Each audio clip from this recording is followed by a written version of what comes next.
outside the now. And taking photos. Allegiance to the flag of the United States of America and to the republic for which it stands, one nation, under God, indivisible, with liberty and justice for all. We're also going to speak to you about the new 25-mile speed limit. It's been in place since November the 7th. The speed limit is 25 miles per hour unless it's posted otherwise. I mean, if you don't see a sign, speed limit being anything else, you assume it's 25 miles per hour. Bringing it up in every meeting is the green dot scam. Okay. Once again, nobody, a utility company, IRS, or any agency would require you immediate payment for over a green dot. Okay, that we have something in writing, and always be cautious. If you're not aware what a green dot card looks like, I have one here. Basically, you can find them in any of the retailers, CVS, Rite Aid, Walmart, 7-Eleven, and if someone requires you to buy a green dot card, once you give that number on the back, the person who you give that number in the back to has access to these funds. So if you put $500 and you give anybody the serial number in the back, they can withdraw those funds electronically. So if anybody even bothers you and you feel that you need to give them money and you buy one of those green dot cards, you give the number in the back, they can remotely wipe the account completely. So we have incidents of people losing $3,000 to $15,000 in one day. And they target the elderly, they target the immigrants, they target people who are not well in tune with the technology, and they assume that everyone's going to be a good person and listen to the phone call, and it's a scam, and we're trying to protect everyone. Holiday season's coming around now, because we're starting to get a lot of solicitations for money over the phone for different charities.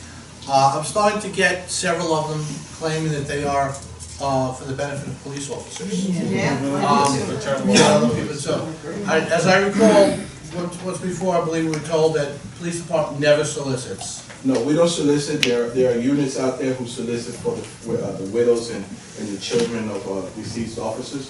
But once again, I'd rather have something in writing, or something you can do directly. There is a website for the widows and the Children's Foundation. You can actually see them. They have a IRS a tax exempt number. You can confirm, and you can do that. Something that's up to you want to do. You can do it directly to them on the website, their phone number. So if you feel safe and more confident. Well, one particular, I've got like 2 or 3. They want to get country to buy police officers bulletproof vests. No, Definitely not, right? Okay. No. Thank everybody for their support. He wanted me to tell you how much he's enjoyed being the senator for Woodhaven, this neighborhood. He looks forward to 2 very productive years. Wants to thank everybody for their support. If you didn't support us, I would like to know why. give us a chance in the next 2 years. All right, I don't want to get too political on this. But he also wanted to say that he's shop Woodhaven Boulevard, Jamaica Avenue, excuse me. Shop Jamaica Avenue this Christmas time. We live in a neighborhood. You move into Woodhaven because it's got great shopping. So why leave the neighborhood to shop? That's one of my things. I mean, this is a problem throughout Queens. We're sort of drawn to the glitter, the excitement of the malls. But it's really the mom and pop stores. It's the low. You say, well, I pay a little bit more. That's the fee for personal service. That's the price. Listen, we're old enough. I'm looking around this room. We're old enough to know you don't get anything for nothing in this world. That's the price you pay for somebody who recognizes you, and will give you what is referred to as value added. All right. So please, if you have the opportunity, if there's a choice, choose Jamaica Avenue as your Christmas shopping area. All right. And happy Thanksgiving. And again, if there's anything you need, please give us a call. Give us a chance to earn that vote back. All right. Thank you very much. Well, first thing, just thank you. You know, I know I'm here representing Mike, but at the same time, by you re-electing him, I still have my job. So, thank you very much. I appreciate that. You know, the holidays are here. I want to wish everybody a happy Thanksgiving, of course. But, you know, the food drives, we're having our food drive. It started November 3rd. We've had a great response, and to the point that a portion of our office is kind of cornered off with so much food. Really, we're going to be doing that up until the 22nd. If anybody has time, and this is off topic, the 27th, I'll be at the River Fund at 7 a.m. in the morning. I know it's Thanksgiving.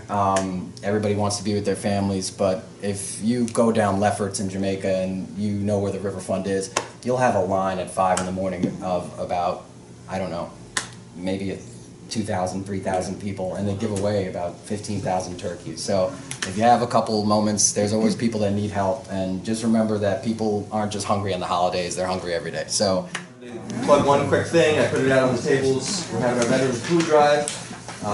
As you know, Councilman Ulrich is the chair of the Veterans Committee, and so we're working with the City Council. It's a citywide food drive. About 30 council members are working with us on this. And so all the food collected, it ends Thursday, November 20th. All the food collected will go to exclusively veterans food pantries. About 30% of New York City's veterans rely on emergency food just to get by. So that's, you know, they served us. I think it's time for us to serve them, to do everything we can to serve our veterans. So, but, you know, this food drive is going on for our veterans, but we'll take food at the office anytime, and we'll make sure it gets in any food pantry. So it's not just Thanksgiving time that places collect food. You know, we'll collect food anytime, and it'll always go to the right place. We'll make sure of it. But this one is for our veterans. Our office on 101st Avenue is a drop-off site until the 20th, or you can call us and we'll come pick it up from you if you'd like. Also, we'd like to wish you all happy Thanksgiving. Wanted to congratulate Adabo and Miller's office on re-election.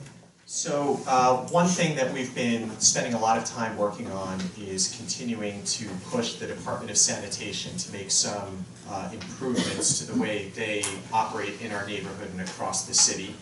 Last month, you might remember that we discussed the middle-of-the-night tickets they've been handing out to businesses and homeowners throughout the community. This is obviously a problem because illegal dumping is a reality. People get dumped on, and they're the ones who end up getting the tickets in the middle of the night before they even have a chance to see the garbage and do anything about it. That's an unfair situation. We're continuing to work with them to push for changes. Another issue that has arisen is illegal postings. You've seen these advertisements, these signs that are put on lampposts and utility poles and streetlights that say cash for junk cars or modify your mortgages, etc. Those are all against the law. People shouldn't be posting them on public property. They deface the public property, they're ugly, they're an eyesore, they're often used by scammers. There are numerous problems with this, and this is not an issue just in Woodhaven, it's an issue across the city. So we've been asking the Department of Sanitation to improve their response because we did a study. We logged over 160 311 requests for these illegal signs and checked the rate at which they were taken down, and we found that more than half the time the signs were not removed completely, and we thought that this was an inadequate response rate. The Department of Sanitation has said that they're not responsible for removing the signs, only for enforcing and prosecuting those who post them, which is interesting because they say that they have a lot of difficulty finding the people who post signs and prosecuting them. So the question arises, if they're not taking the signs down and they're not prosecuting the people who are posting them, what are they doing? And that's the question that we're trying to get a response on. New York One News came to Woodhaven a little over a week ago to discuss the illegal posted signs, and they interviewed me. They also interviewed Sherman, who's sitting up here, and he represented Woodhaven well to indicate that this is a long-standing problem. So thank you, Sherman, for that. I'd also like to acknowledge that Councilman Eric Ulrich's office is working on legislation to deal with both these issues. We're still in the early going here, but we appreciate the council members' work on this. long story short, we're not going to let these issues fade away. We think that the Department of Sanitation has let these problems go on long enough, so we're going to do something about them. We're going to continue to push until something is done. 2 other items I wanted to flag. The first is you might be familiar with the cease and desist list. This is a list that had existed in Woodhaven in the past and in a couple of other communities in the city where people could sign up and they wouldn't be solicited by people asking to buy their homes or for other real estate solicitations. Apparently, the law has expired and cease and desist is no longer in effect in Woodhaven. We're going to look into whether there's something that can be done about this, whether it means renewing the legislation or working with the Secretary of State, but it's not in effect right now. So if you're getting real estate solicitations and you thought you put yourself on the list, that's why. The list is expired. So we're looking into it and we'll see what we can do. We'll get back to you at a future town hall to let you know what's going on with it. The final thing I wanted to flag is that some residents of Woodhaven have expressed concerns about a billiard hall that used to exist at 7516 Rockaway Boulevard, so Rockaway and approximately 75th Street. Hasn't been open the past couple of years, but the property has been purchased, and the new property owners are looking to build a new billiard hall there and to serve liquor in that establishment. They've come to Community Board 9 3 times with a liquor license application, and they've already been rejected 3 times, but they're going to come back with a 4th. They've lawyered up, and they came to our last community board meeting with a few people, so we are confident they're going to come to the next community board meeting. If any of you live in that part of Woodhaven and you feel that this could affect your quality of life, we've heard from several residents already, but I want to make sure everyone in this room knows about it as well. And you think that this is a bad idea to grant them a liquor license, please let us know so that we can organize the people in the neighborhood to ensure that they're able to come to the next community board meeting to share their thoughts on it. It's important that everyone come to these town halls, the Block Association town halls, but it's also important that you show up to other meetings where the Block Association alone, me going there or Sherman being there and saying this is what I heard at the Block Association town hall, might not be enough. It matters when you people show up and express your point of view, and that's why it's important that you come here so you find out what's going on. It's also important that you mobilize when you feel that you're part of Woodhaven or anyone else is part of Woodhaven, because this is one neighborhood, a unified neighborhood, would be affected negatively. Yeah? Is that what they do with all the stucco work and everything is cordoned off right now? Yeah, they've been doing, I don't know about stucco work specifically, but they've had construction going on that site for at least a year and a half at this point. They've had scaffolding outside it, they've had the wooden boards blocking off the site. So I think isn't that supposed to be a restaurant as well? Yeah, so this is what they're saying, and this is interesting. They say that they're going to be able to employ 40 to 50 people. That's quite a lot of people. Anyone who is familiar with that part of Woodhaven knows that parking is already at an extreme premium. It's extremely difficult to find parking there. They know that the pool hall, which as far as I know, employed far fewer people back when it was open, already was flooded with customers who would cause problems for the neighbors in the immediate vicinity. It's right across the street from, I think, 2 churches, 2 houses of worship. So I think you've got the right location in mind.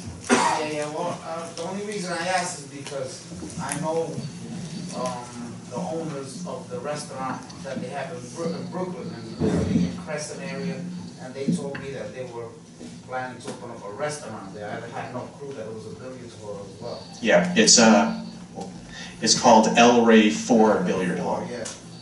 But billiards in the name. Yeah, sure. Do you happen to know when the cease and desist law expired approximately this year? Yeah, I think it was at the beginning of this year. Because the list was up actually a few months ago, and there were about 20 Woodhaven residents that were still on the list. In the process of us looking into renewing and passing information on, we noticed that the page for no longer exists on the site anymore. So that's a problem. And now that list doesn't exist, we have a lot more residents saying that they're getting a lot of solicitation, and we want to make sure that something gets done about it.